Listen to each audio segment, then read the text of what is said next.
कोई बात नहीं।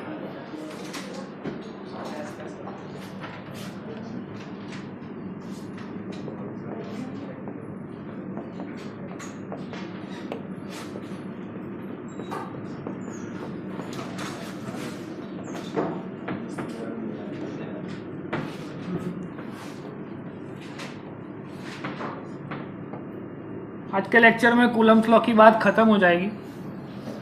We will start electric field from next class.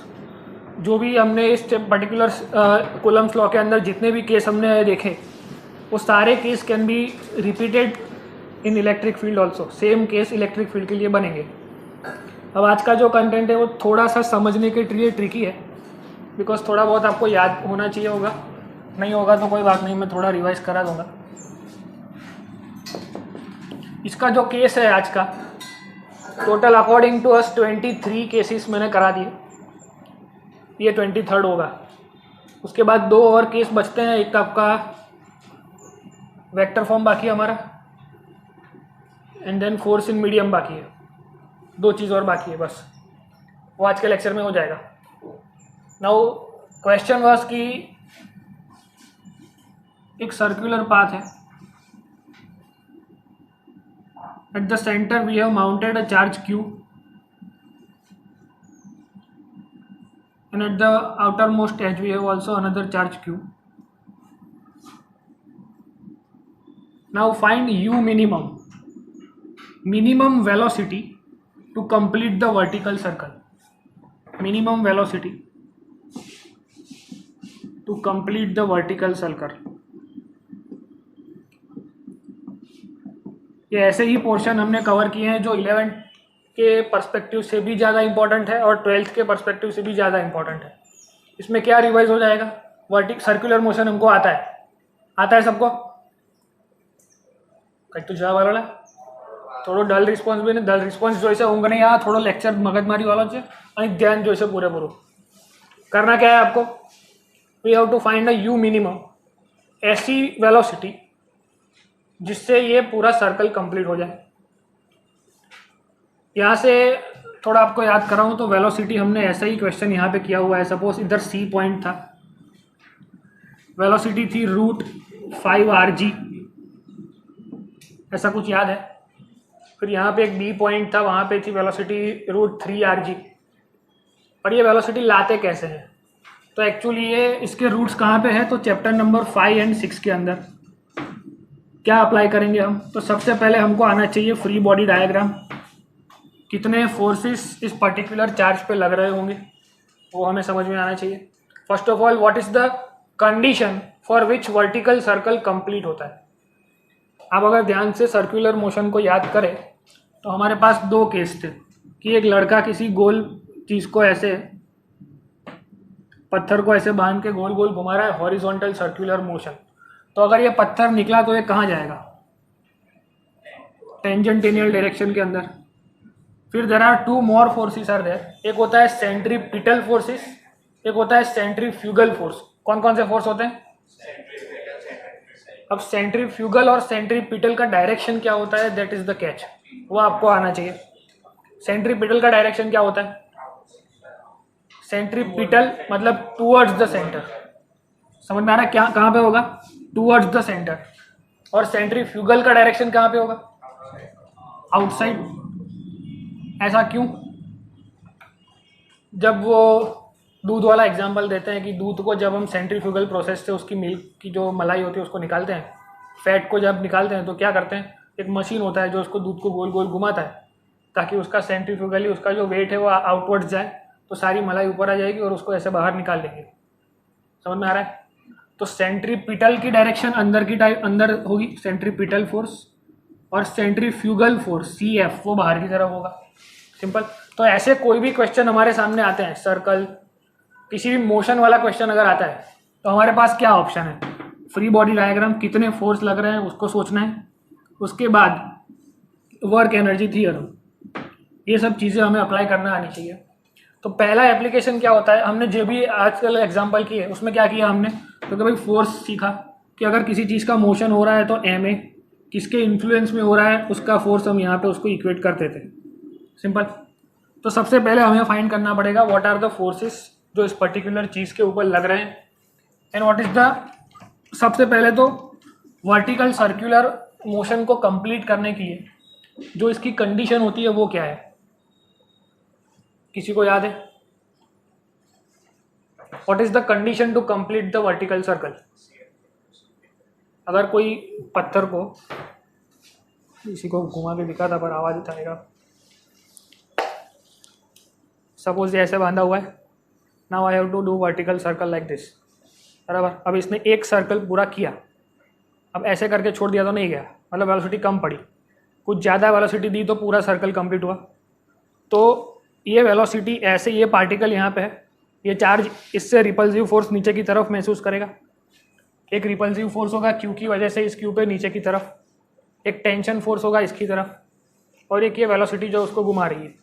जैसे ही वो इधर पहुंचेगा so there will be two more forces. यहाँ पे आप अगर सोचो तो इस सी पॉइंट के ऊपर जो टेंशन लग रहा है that must be greater than equal to 0। This is the condition to complete the vertical circle. अब इसको ध्यान से समझते हैं कि T C greater than equal to 0 का मतलब क्या हुआ। ये पॉइंट यहाँ ऊपर आ जाएगा, उस वक्त टेंशन 0 हो जाएगा ऑलमोस्ट, समझ में आ रहा है? तो 0 हो जाएगा तो ऐसे गिर जाएगा। तो there must be some amount of tension जिसकी वजह से वो सर्कल पूरा करे, समझ में आ रहा है? यहाँ ऊपर पहुँचने के बाद उसके पास कुछ टेंशन बचना चाहिए तो ही वो आगे जाएगा, अगर टेंशन 0 हो गया तो वैसे गिर जाएगा। सिंपल, कोई डाउट किसी को इसमें? तो what is the condition to complete the vertical circle, ये हमको याद होना चाहिए।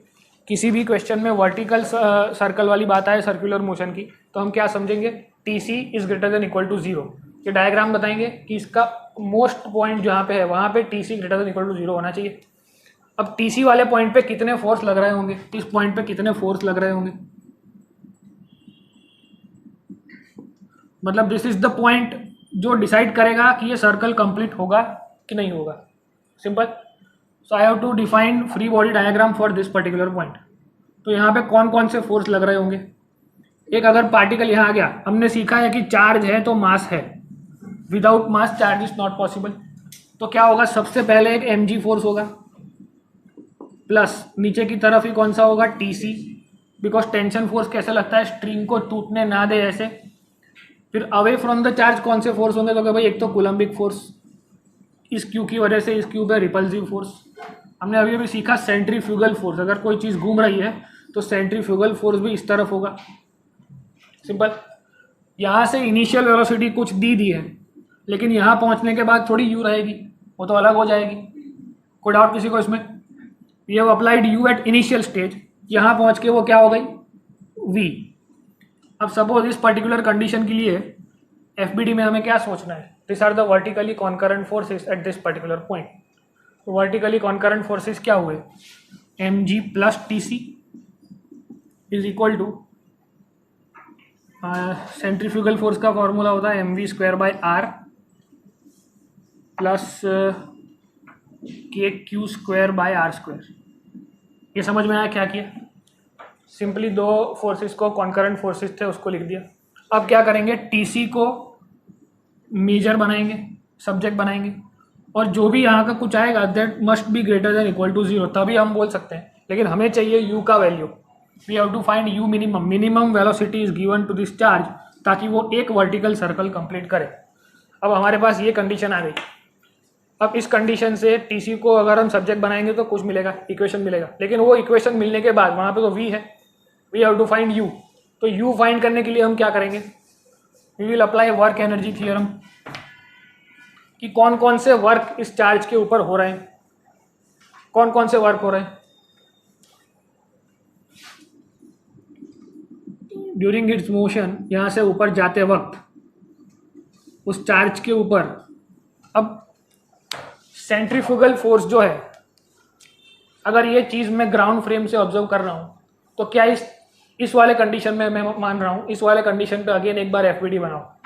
We have to find work energy theorem, सबको पता है, change in work gives us work done, या sorry change in work gives us change in energy, या फिर change in energy gives us work done. मतलब जितनी एनर्जी होगी उतना काम किया होगा, जितना काम किया होगा उतनी एनर्जी खर्च हुई होगी। सिंपल। अब now we have to apply work energy theorem. कौन कौन से फोर्सेस उसके ऊपर है, वो सारे फोर्स कुछ ना कुछ वर्क डन कर रहे होंगे उसको ऊपर ले जाने के लिए। तो हमारे पास कितने फोर्स अवेलेबल है, तो एक है इलेक्ट्रोस्टैटिक फोर्स। यहाँ पे फिर से अगर मैं बनाऊँ, कौन सा फोर्स यहाँ पे लगेगा, इलेक्ट्रोस्टैटिक, किस डायरेक्शन में लगेगा, ऐसे लगेगा। और कौन सा फोर्स है, टेंशन फोर्स, वो ऐसे लगेगा। और कौन सा फोर्स है, mg। और कौन सा फोर्स हो सकता है, सेंट्रीफ्यूगल फोर्स होगा कि नहीं होगा। You will consider centrifugal force here और नॉट। रीजन,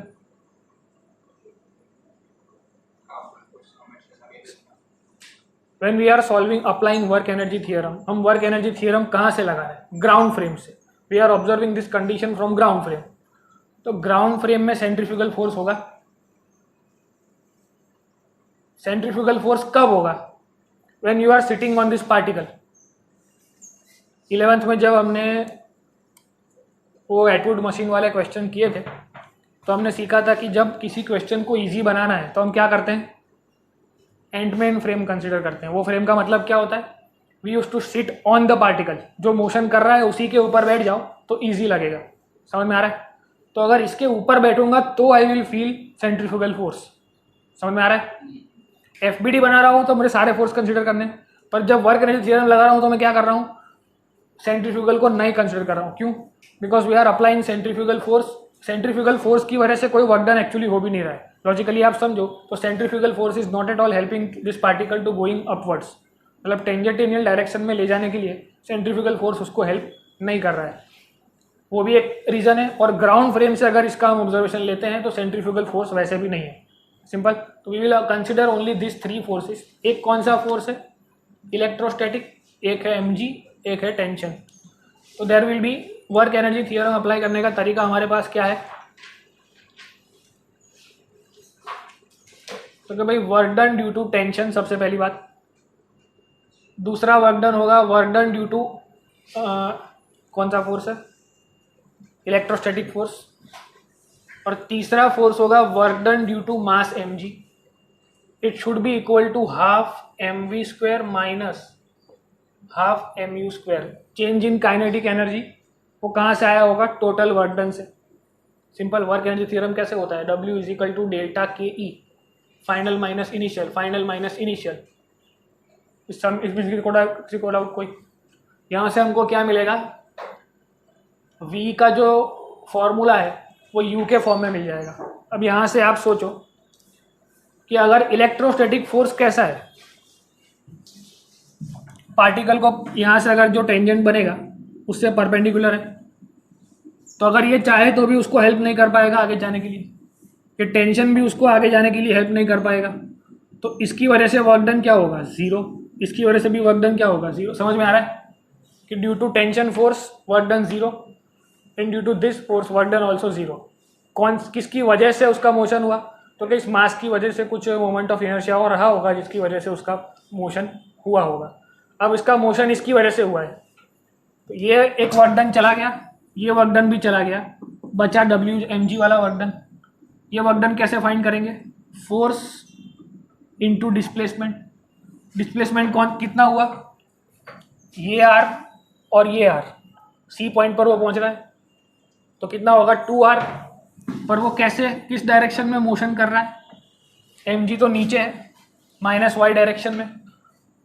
फोर्स जिस डायरेक्शन में लगा हम क्या करते हैं, W is equal to minus FD कब लिखते हैं, फोर्स मैं दे रहा हूँ अलग डायरेक्शन में और वर्क डन हो रहा है अलग डायरेक्शन में, तो उसको माइनस लेंगे। समझ में आ रहा है। That's why this work done will be taken minus. यहाँ से मुझे क्या मिलेगा, half mv² minus half mu²। अब मुझे करना क्या है, तो कि यहाँ पे mv² जो दिख रहा है उसको रिप्लेस करना है, तो वहाँ से mv² का वैल्यू मिल जाएगा, उसे यहाँ पुट करेंगे तो कुछ इक्वेशन बनेगा। वो इक्वेशन आप बनाओ, फिर आके बताता हूँ क्या करना है। यहाँ तक सबको सब कुछ क्लियर।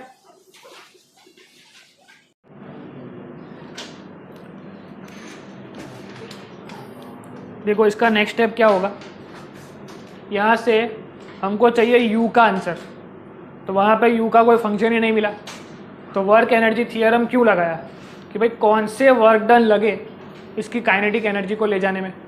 तो इनिशियली ये था, फाइनल में ये था kinetic energy. At particular A point जो नीचे वाला पॉइंट है वहाँ पे ये वाली काइनेटिक एनर्जी लगी होगी उसको मोशन कराने के लिए, सी पॉइंट पे ये वाली काइनेटिक एनर्जी लगी होगी। तो यहाँ से हम क्या करेंगे, mv² का एक वैल्यू बनेगा जो उस इक्वेशन में पुट करना है। जैसे ही वहाँ पुट करेंगे तो हमें mv² हट जाएगा और u वाला फॉर्म वहाँ पे आ जाएगा। फिर वो u किस इक्वेशन से ज़्यादा है, समझ में आ रहा है कि नहीं समझ में आ रहा है, कोई बात नहीं। यहाँ से अब बनाओ 1/2 कॉमन निकलेगा, यहाँ मल्टीप्लाई होगा तो क्या बचेगा -4 mgr, यहाँ बचेगा mv² माइनस mu²। अब उसको इस तरफ ले जाओ तो mu²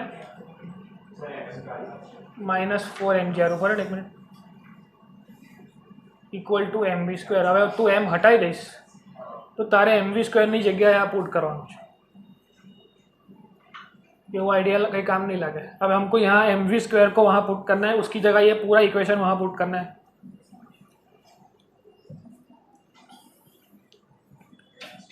तो क्या होगा, TC should be greater than equal to mv² की जगह क्या लिखोगे आप, mu² minus 4 mgr divide by, इसके भी आर जाएगा इसके भी आर जाएगा, क्लियर। अब मैंने यहाँ पे क्या लिखना पड़ेगा, KQ²/r², ये mg उस तरफ जाएगा तो माइनस mg हो जाएगा, एक एक आर कैंसल, ओके। ऐसा हमारे पास कुछ बचा।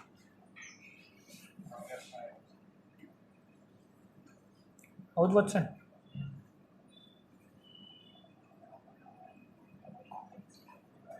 बराबर છે।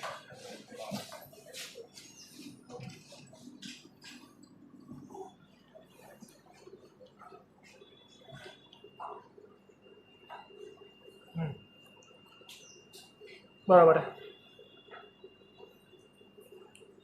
TC -4 mg minus mg minus 5 mg हो जाएगा, उसको उस तरफ ले जाएंगे तो प्लस 5 mg हो जाएगा।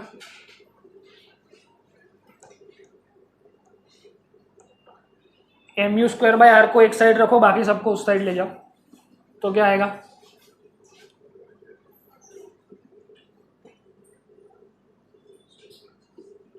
TC minus 5 mg plus KQ²/r², ऐसा कुछ बचेगा।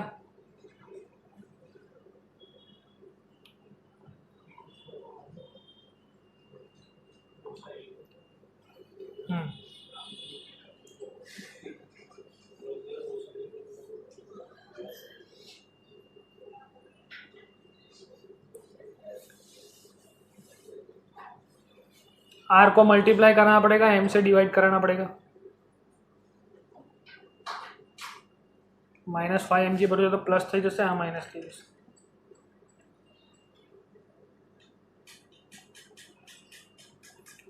समझ में आया क्या किया, ये -4 mg और ये mg -5 mg हो जाएंगे, इसको यहाँ पे ले आऊँगा तो प्लस हो जाएंगे, TC भी आ बाजू जो रहता ना। देखो mv²/r को इधर ले आया तो वो माइनस होगा, हमने एम જ रहवा दे, -5 mg જ रहवा दे અને प्लस જ रहवा दे, एक स्टेप વધારે कर दीजिए। अब यहाँ से u को हमें सब्जेक्ट बनाना है, तो u को सब्जेक्ट बनाओ, क्या आता है,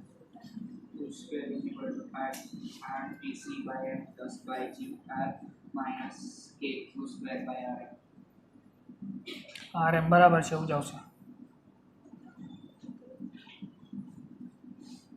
u² को रहने दो,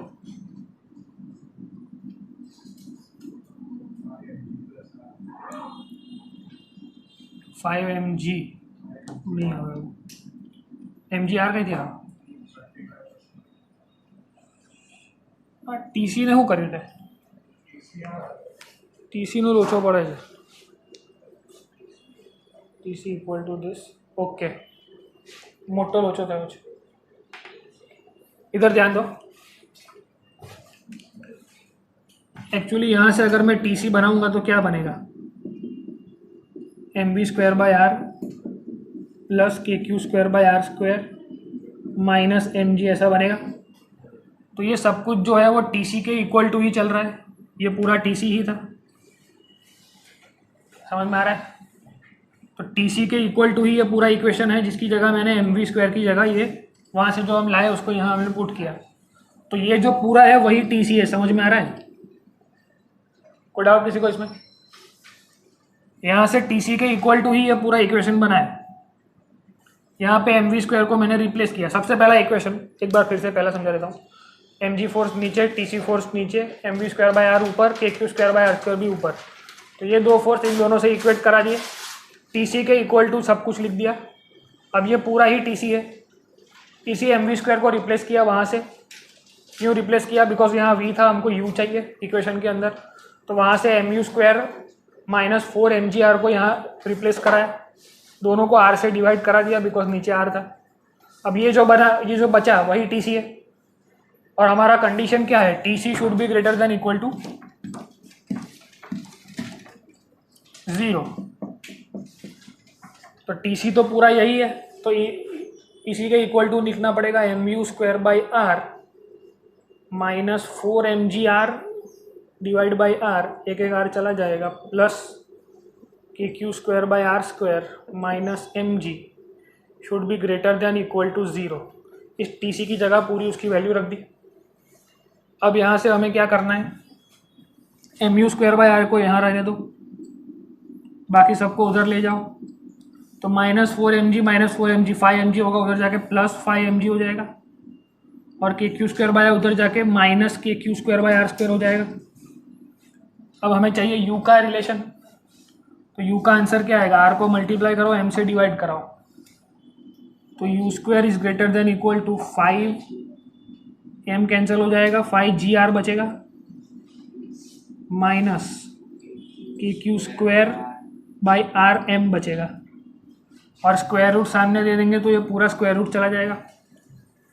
अब इसको ध्यान से कंसिडर करें तो जो हमने डिराइव किया था 11th क्लास में वही फॉर्मूला आ रहा है, velocity is root 5 G R. और उसमें कौन सा कंपोनेंट ऐड हुआ? Electrostatic component. अगर इलेक्ट्रोस्टैटिक फोर्स निकाल दे, इसको चार्ज निकाल दो, सिर्फ ऐसा बोलूँ कि अगर कोई पार्टिकल ऑफ मास एम है उसको कितनी मिनिमम वेलोसिटी देंगे, तो ये 0 हो जाएगा, चार्ज चला जाएगा, तो क्या बचेगा? Root 5 G R. तो वही आंसर हमें आता है, वही याद है, सिंपल। किसी को कोई डाउट क्या किया इसमें लास्ट में? There will be 2 equation, 1 equation will be from free body diagram and 1 equation from work energy theorem. यहाँ से जो वैल्यू मिली उसको उसमें पुट करनी है और सॉल्व करके आंसर लाना है।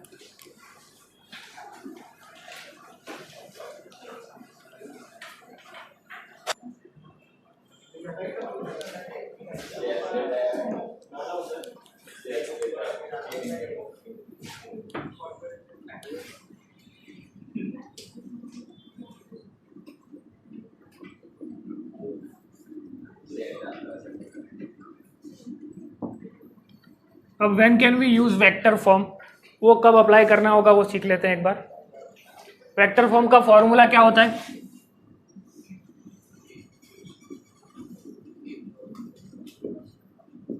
कहीं तो बोलो ना।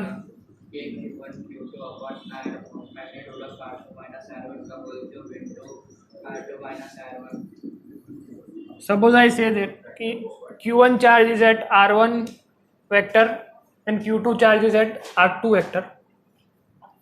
Now what is the force between these two charges in vector form?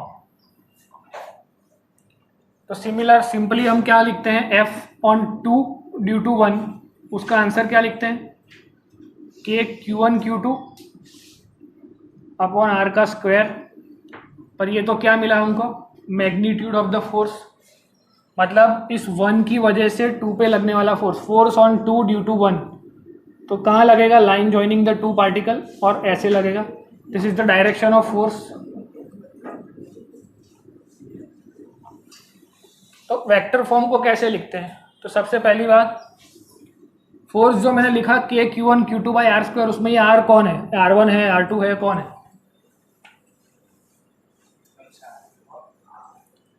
ये जो k q1 q2 by R square लिखा उसमें r कौन है? ये r1 है, r2 है, कौन है?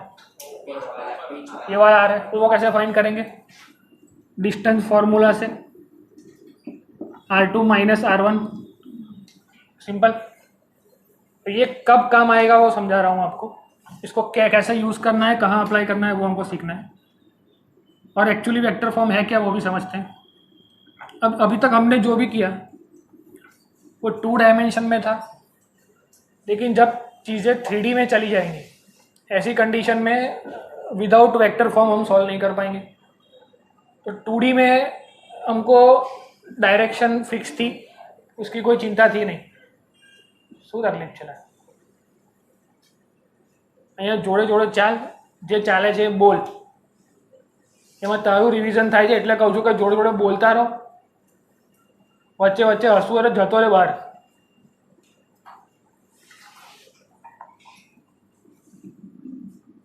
टाइम पास लेक्चर नहीं, बहुत વધારે मजूरी થાય છે આમાં। क्या करना है? F21 का फॉर्मूला ऐसे बनेगा। अब हमें इस फोर्स की डायरेक्शन को भी, अब ये तो मैंने ऐसे ही बता दिया, बट ऑन पेपर हमें लिख के बताना है कि इसकी डायरेक्शन कहाँ है। तो हम क्या लिखेंगे? What will you right? उससे हमें पता चलेगा without knowing this diagram, diagram बनाए बिना हम कैसे बता सकते हैं कि इसका डायरेक्शन ऐसा है अलोंग द आर वेक्टर। ये अगर आर वेक्टर बोल रहा हूँ मैं, तो इसका डायरेक्शन कहाँ है? Along the R vector. वो मुझे बताना है रिटर्न फॉर्मेट में विदाउट ड्राइंग द डायग्राम। कैसे बताओगे? हैं? नहीं, उसका फॉर्मूला कैसे बनेगा वो बोल रहा हूँ मैं। ये तो मॉड्यूलस है, ये आपने सीखा हुआ है, खाली आपको थोड़ा ट्विस्ट करके पूछ रहा हूँ। इसको आप ऐसे लिखोगे, ये आर कैप कौन है? मतलब फोर्स ऑफ द डायरेक्शन। इस जो फोर्स का जो डायरेक्शन है वो अलोंग द आर वेक्टर है। समझ में आ रहा है? कोई इसको R21 लिखता है, कोई इसको R12 लिखता है, वो डिपेंड करता है 1-2 कब लिखेंगे और 2-1 कब लिखेंगे। 2-1 कब लिखेंगे? When we are finding force on 2 due to 1। ऐसा यहाँ पे 2-1 लिखा तो ऐसा भी 2-1 के फॉर्म में ही लिखना है। समझ में आ रहा है कैसे लिखना है और कैसे आपको समझना है। अब इस आर कैप को ओपन करेंगे तो क्या मिलेगा? Vector upon modulus of the vector. तो फाइनल फॉर्मूला क्या बनेगा? k q2 q1 R modulus का क्यूब इंटू आर वेक्टर। ये मुझे क्या बताएगा? डायरेक्शन के साथ आंसर देगा। समझ में आ रहा है? मतलब ये आर कैप जो मैंने बनाया वहां से पता चला कि डायरेक्शन जो है वो अलोंग द आर वेक्टर है। समझ में आ रहा है? और अगर ये चार्ज माइनस होता तो फोर्स इस तरफ लगता, तो उसे दिखाने के लिए मैं क्या बताता? Minus R cap. उसका मतलब आर वेक्टर की ऑपोजिट डायरेक्शन। समझ में आ रहा है? ये माइनस आर कैप बताया, उसका मतलब क्या हुआ कि आर कैप की जो डायरेक्शन थी उससे ऑपोजिट डायरेक्शन। सिंपल। अब when will we use this kind of things कि ये फॉर्मूला कब लगेगा? तो F21 है तो k q2 q1, इसको भी 2-1 के फॉर्म में याद करो, इसको भी 2-1 के फॉर्म में याद करो, याद हो जाएगा। सिंपल है, चेंज कुछ नहीं है, खाली बाजू में वेक्टर मल्टीप्लाई होगा और नीचे क्यूब हो जाएगा, उसे बोलेंगे वेक्टर फॉर्म। अब व्हेन थिंग्स 3D में अपीयर होंगी तब इसको यूज़ करना है। एक एग्जांपल देता हूँ, उसको आपको ही सॉल्व करना है।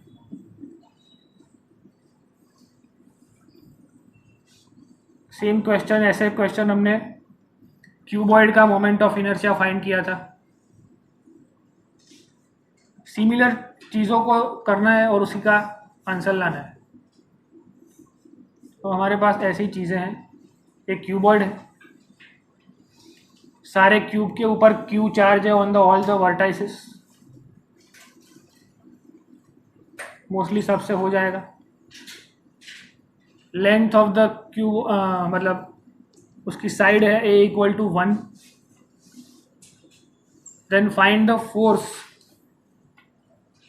Resultant force on any charge, किसी भी एक चार्ज के ऊपर रिजल्टेंट फोर्स कितना होगा वो हमें लाना है।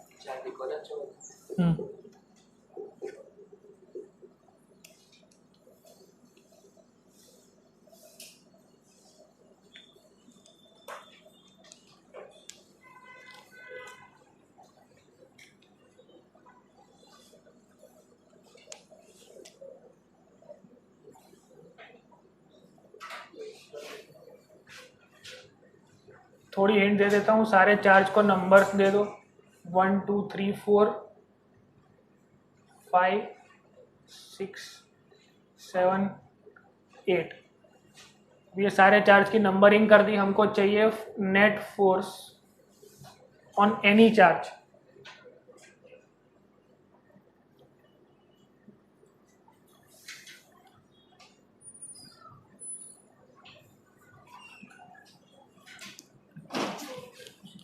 क्वेश्चन सबको समझ में आ गया? लगा एक तो रिस्पॉन्स करो ला, समझ पड़ गया क्वेश्चन? देखो इधर ध्यान दो, 1 मिनट इधर देख लो बस। अगर मैं आपको ऐसा बोलता कि charge 1 is situated at 4:5:6 and charge 2 is situated at 3:4:2, ये उसके कोऑर्डिनेट है, then find the force between the two charges. तो आप क्या करोगे? R2 माइनस R1 करोगे और इसी में K Q1 Q2 दोनों की वैल्यू पता है, पुट करोगे और R12 वेक्टर भी हमको पता है, 2 - 1 करके आंसर आएगा। ये हमने NCERT लेवल पे किया हुआ है, दैट्स वाई वो क्वेश्चन स्किप किया, डायरेक्टली ये 3D वाला क्वेश्चन किया। क्या पूछते हैं? सब कुछ दिया हुआ है, वर्टाइसिस पे चार्ज है, साइड की लेंथ दी हुई है, और अब पूछा है कि किसी भी एक चार्ज पे। तो यहाँ पे ऐसे क्वेश्चन में हमें क्या करना होता है? First of all we have to decide origin. अपने लॉजिक से ऐसी जगह पे ओरिजिन लगाओ कि वो इजीली सेट हो जाए। ओरिजिन ऐसी जगह पे सेट करना है कि यहाँ से सब कुछ इजी लगे और सारे डिस्टेंस हमको पता चल जाए इजीली, और चार्ज भी ऐसा सिलेक्ट करो जिस पे इजीली सब कुछ फाइंड होता हो। बस इतने हिंट्स अवेलेबल हैं, अब सॉल्व करो।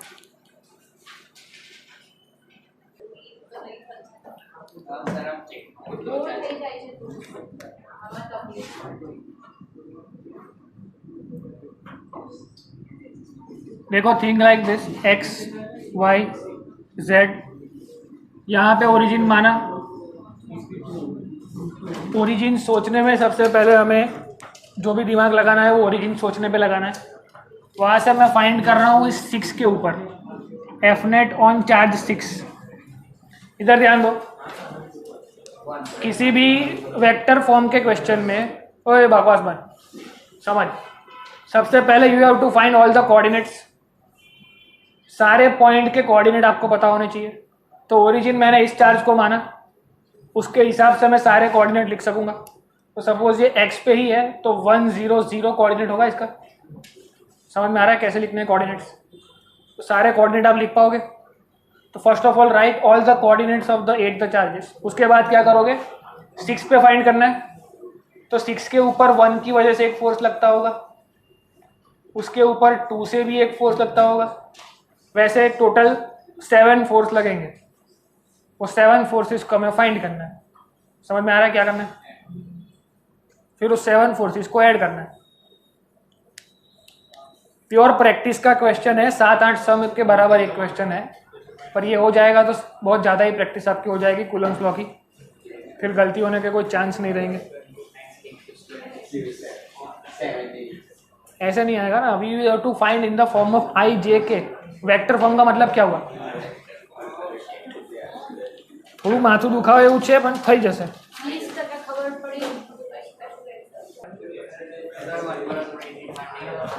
एज કર્યું ને, 1 पे ओरिजिन मान लिया। अब कोऑर्डिनेट्स बनाओ। इसके कोऑर्डिनेट क्या होंगे? 0 0 1। इसके कोऑर्डिनेट क्या होंगे? 0 1 0। इस 3 वाले चार्ज के कोऑर्डिनेट क्या होंगे? वो z एक्सिस पे है 1, x और y पे तो है नहीं, तो इसके तो कोऑर्डिनेट बनेंगे 0 0 1।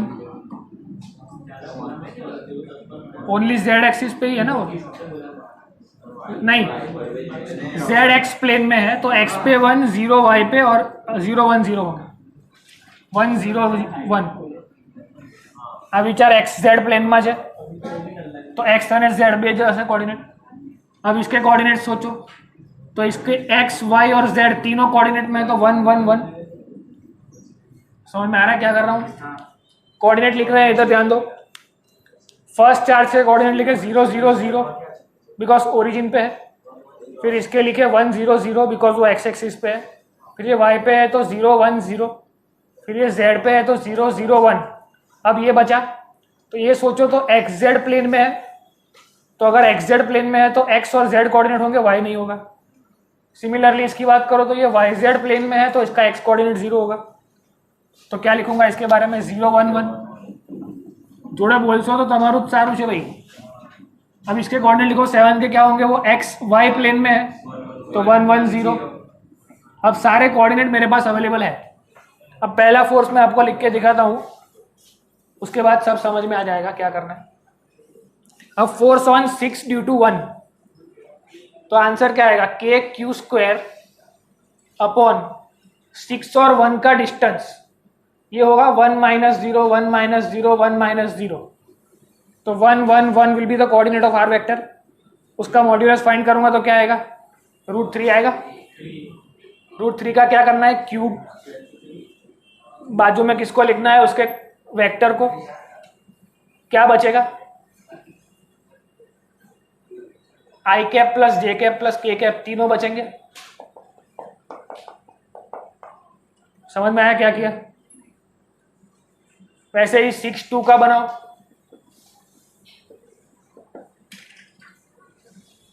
तो 6 2 में ध्यान से देखो तो 1 - 1 0, 1 - 0 1 बचेगा, 1 - 0 1 बचेगा। तो आर वेक्टर के कोऑर्डिनेट क्या हुए? 1 + 1, उसका मैं फाइंड करूंगा स्क्वायर रूट, तो 1 + 1 तो स्क्वायर रूट 2 आएगा। तो इधर लिखूंगा के क्यू स्क्वायर अपॉन √2 का क्यूब। इसी के साथ कंपेयर कर रहा हूं, K Q1 Q2 upon R cube into उसका वेक्टर लिखना है। वेक्टर क्या लिखोगे? अभी वेक्टर लिखना है तो क्या बचेगा?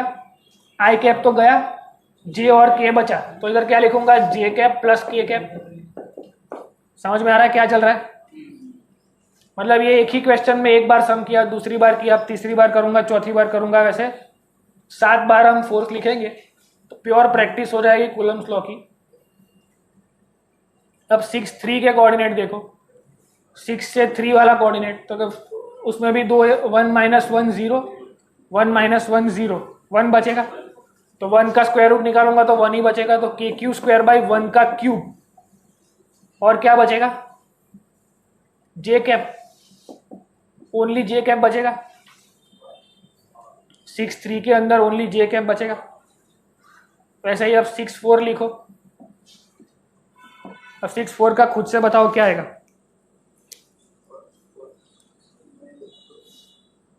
બધું બરાબર છે।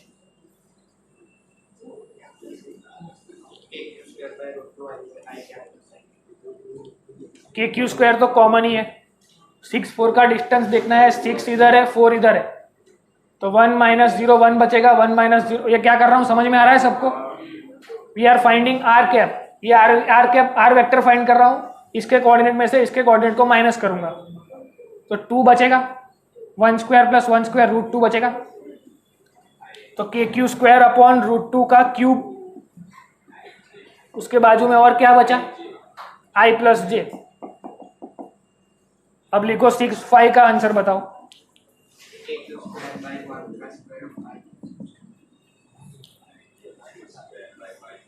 बोला बोलो ना, आंसर बोलो। 6 5 का क्या है? के क्यू स्क्वायर 6 और 5, 1 - 0 1 बचेगा, तो 1 क्यूब, 1 का स्क्वायर नहीं क्यूब आएगा, और क्या बचेगा? Only I cap. अब 6 6 बताओ, वो तो होगा नहीं, 6 7 होगा। 6 7 क्या होगा? के क्यू स्क्वायर, इसमें से इसको फिर 1 स्क्वायर ही बचेगा, 1 क्यूब ही बचेगा, और बाजू में क्या बचेगा? ओनली के। अब लास्ट फोर्स कौन सा बचा? टोटल 6 फोर्स हुए, 6 8 वाला बचा। 6 के ऊपर 8 की वजह से क्या फोर्स आएगा? के क्यू स्क्वायर बाई √2 का क्यूब, और कोऑर्डिनेट्स क्या बचे? आई प्लस के।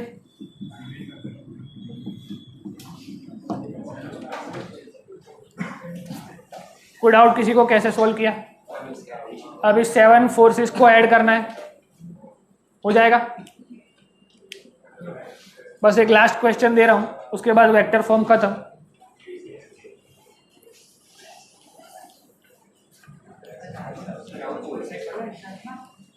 पूछा है क्वेश्चन પ્રેક્ટિસ છે, પૂછેલો આના પછી છે।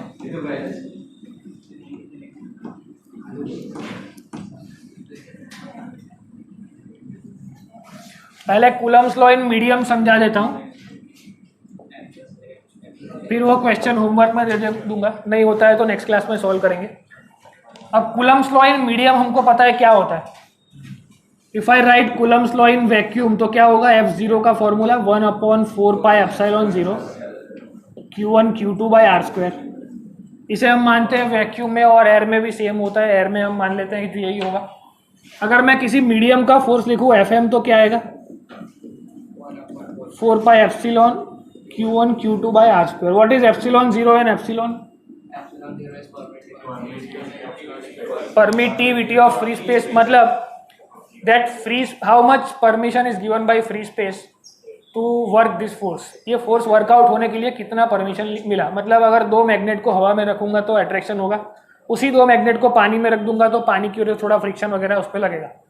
समझ में आ रहा है? वो एक लॉजिक है।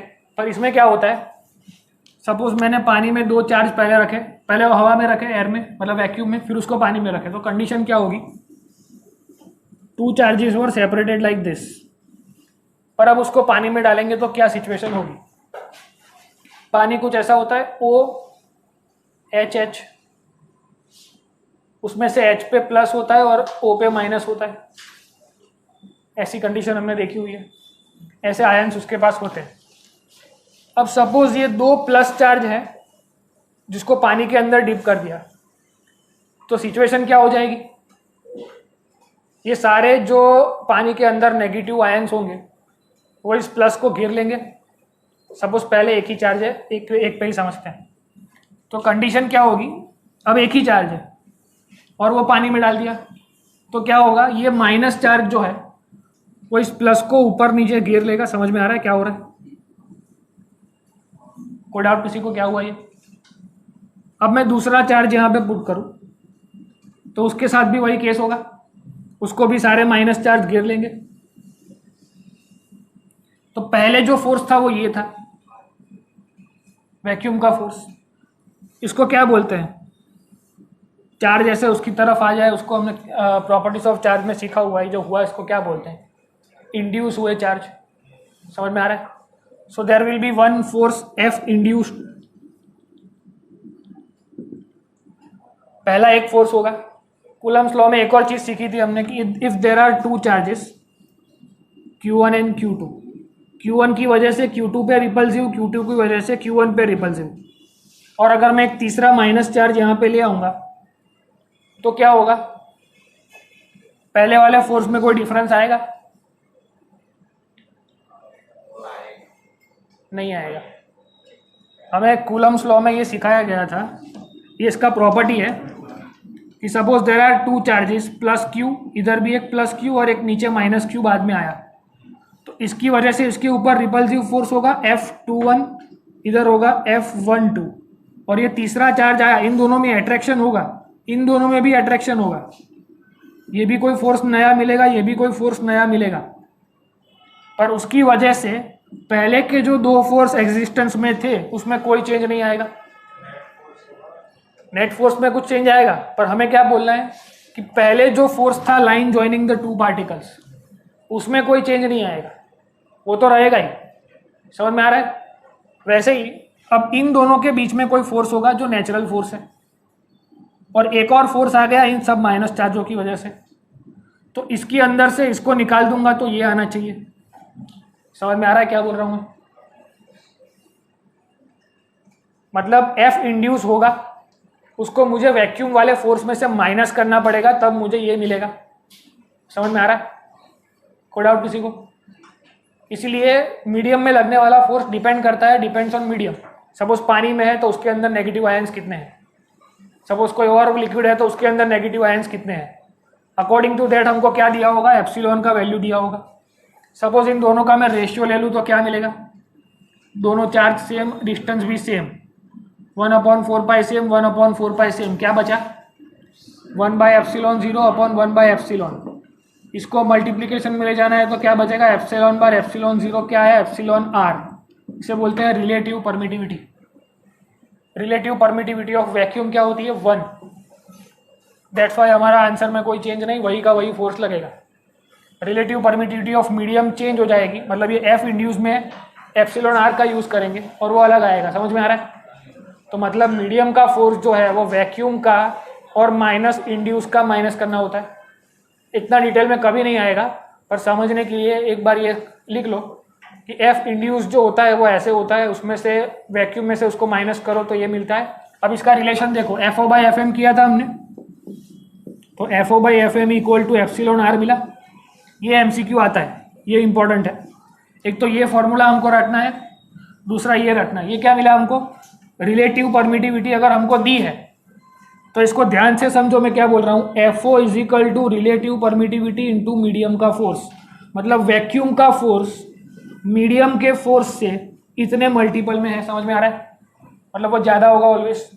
और अगर मीडियम की फोर्स की बात करूँ तो मीडियम का फोर्स इधर जाएगा, एप्सिलॉन नीचे आएगा, तो F O by epsilon R होगा, समझ में आ रहा है। तो मीडियम का फोर्स वैक्यूम के फोर्स से इतने डिवाइड बाय, ये समझ में आया। तो ये फॉर्मूला से नीट में बहुत क्वेश्चन पूछे हैं कि किसी चीज़ को कहीं पे डिप कर दिया, हमको रिलेटिव परमिटिविटी दी होगी और पूछा होगा फोर्स कितने डिवाइड बाय होगा या कितने मल्टीपल में होगा, तो ये फॉर्मूला डायरेक्ट अप्लाई करना है। ये उसका अंडरस्टैंडिंग है, ऐसा क्वेश्चन कभी नहीं पूछेंगे, ये समझाने के लिए बस सोचा है कि ऐसा होता है, समझ में आ रहा है। ऐसा एफ इंड्यूस फाइंड करना कभी नहीं आएगा कि find first of all find, इसको पहले ढूंढो फिर इसमें से माइनस करो, ऐसा क्वेश्चन नहीं आएगा। डायरेक्टली इस फॉर्मूला को यूज़ करना होगा, एप्सिलॉन आपको पता होगा, और यहीं से एमसीक्यू आते हैं। ये 3 फॉर्मूला आपको पता होने चाहिए। कहाँ से आया, तो कि इन दोनों का रेशियो ले लिया, रेशियो लोगे तो क्या बचेगा, 1/एप्सिलॉन 0 1/एप्सिलॉन। अब A by B upon C by D, तो इसको ऊपर ले जाना है तो वो रेसिप्रोकल होके जाएगा, तो एप्सिलॉन/एप्सिलॉन 0 बचेगा। इसे बोलते हैं रिलेटिव परमिटिविटी। मतलब जैसे रिफ्रैक्टिव इंडेक्स फाइंड करते थे, वैसे ही एक रिलेटिव परमिटिविटी मिली कि मीडियम 1 के रिस्पेक्ट टू मीडियम 2 की परमिटिविटी कितनी है, ऐसा एक कोशेंट मिलेगा, नंबर मिलेगा, वो नंबर हमको दिया होगा। समझ में आ रहा है कि फोर्स, ये आपकी जो शीट है उसमें पहला ही क्वेश्चन शायद इस पर दिया हुआ है कि फोर्स को किसी लिक्विड में डाल देंगे। शीट मतलब जो आपको वो दिया है ना पैम्फलेट, इधर से कुछ नहीं, 42 ईयर्स वाला नहीं, वो ब्लू कलर का मटेरियल दिया है ना, उसमें ये क्वेश्चन है मीडियम के ऊपर कि मीडियम में अगर किसी 2 फोर्स को फोर्स लग रहा है, उसको मीडियम में डाल दिया तो फोर्स F/2 होगा, F/4 होगा। वो किस पे डिपेंड करता है, एप्सिलॉन आर पे। एप्सिलॉन आर दिया है तो आप डायरेक्टली बता पाओगे कि मीडियम का फोर्स पहले वाले फोर्स से डिवाइड बाय कितना हो जाएगा, सिंपल। तो यहाँ से वो हमारा हो जाएगा। और होमवर्क का जो क्वेश्चन है आपको सॉल्व करना है।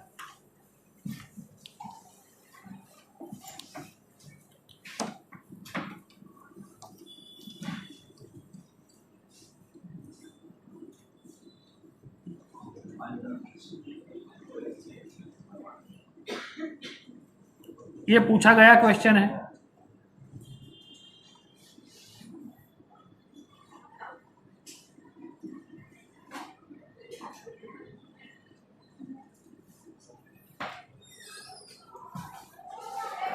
एक स्क्वायर पिरामिड है।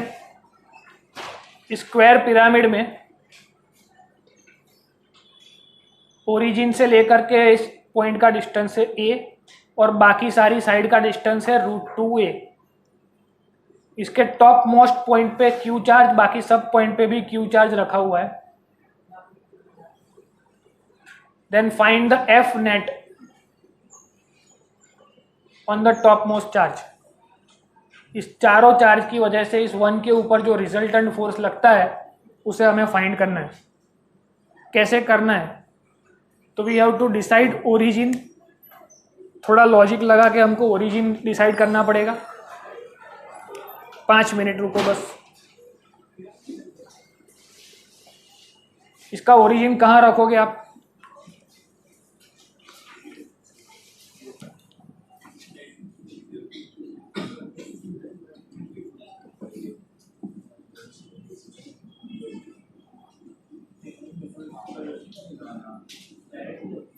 देखो इधर ध्यान दो, इस पिरामिड को उठा के ऐसे एक्स वाई प्लेन में रख दो तो क्या होगा, ये सब √2a है और जो रिजल्टेंट चार्ज जिस पे फाइंड करना है वो कहाँ पे, यहाँ पे कहीं पे होगा, बाहर होगा ऐसे जेड प्लेन में। समझ में आ रहा है? अब सिमिलरली इसको 1 2 3 4 नाम दे दो और फिफ्थ चार्ज पे हमको फाइंड करना है, तो force on 5 due to 1, force on 5 due to 2, due to 3, due to 4, फिर चारों को ऐड कर देंगे। समझ में आ रहा है क्या करना है? इसके दो मेथड हैं, वेक्टर फॉर्म से भी होगा और लास्ट जो मैंने आपको सिखाया हुआ है नॉर्मल फॉर्म में, उसमें क्या होगा, सारे हॉरिजॉन्टल कंपोनेंट कट जाएंगे, ओनली वर्टिकल कंपोनेंट बचेगा, तो ओनली के कैप वाला फोर्स बचेगा। तो आंसर जो आएगा वो ओनली के कैप में आएगा। कैसे आएगा वो आपको इमेजिन करना है। इमेजिन कैसे करोगे, एक बुक लेनी है, यहाँ से 4 पेन ऐसे रख के देखो, तो इसकी वजह से अवे फ्रॉम द चार्ज, इसकी वजह से away from the charge, similarly वहाँ से भी अवे फ्रॉम द चार्ज, यहाँ से भी अवे फ्रॉम द चार्ज। तो चारों फोर्सेस के वर्टिकल हॉरिजॉन्टल दोनों कंपोनेंट होंगे, सारे हॉरिजॉन्टल कैंसिल आउट हो जाएंगे, ओनली वर्टिकल बचेंगे। तो 4 वर्टिकल कंपोनेंट को ऐड करेंगे तो फाइनल आंसर आएगा के कैप के अंदर। तो लॉजिक आपके सामने है, इसका ओरिजिन कहाँ मानोगे, इस पॉइंट पे ऐसे सारे चार्जेस को 1 2 3 4 नाम दोगे, force on 5 due to 1, due to 2, due to 3 and due to 4, 4 force मिलेंगे। वो इस मेथड से, वेक्टर वाली मेथड से करोगे तो ऐसे होगा। और पुरानी मेथड जो हम पहले से करते आ रहे हैं मैग्नीट्यूड वाली मेथड, उससे भी ये हो जाएगा, पर थोड़ा इमेजिन करना पड़ेगा। तो इतना करोगे तो हो जाएगा, ठीक है। We will call it for a day. यहाँ पर हम खत्म हो गया ऑलमोस्ट। नेक्स्ट क्लास से इलेक्ट्रिक फील्ड डिस्कस करेंगे और ये क्वेश्चन अगर किसी का बाकी है तो एक बार मैं समझा दूंगा।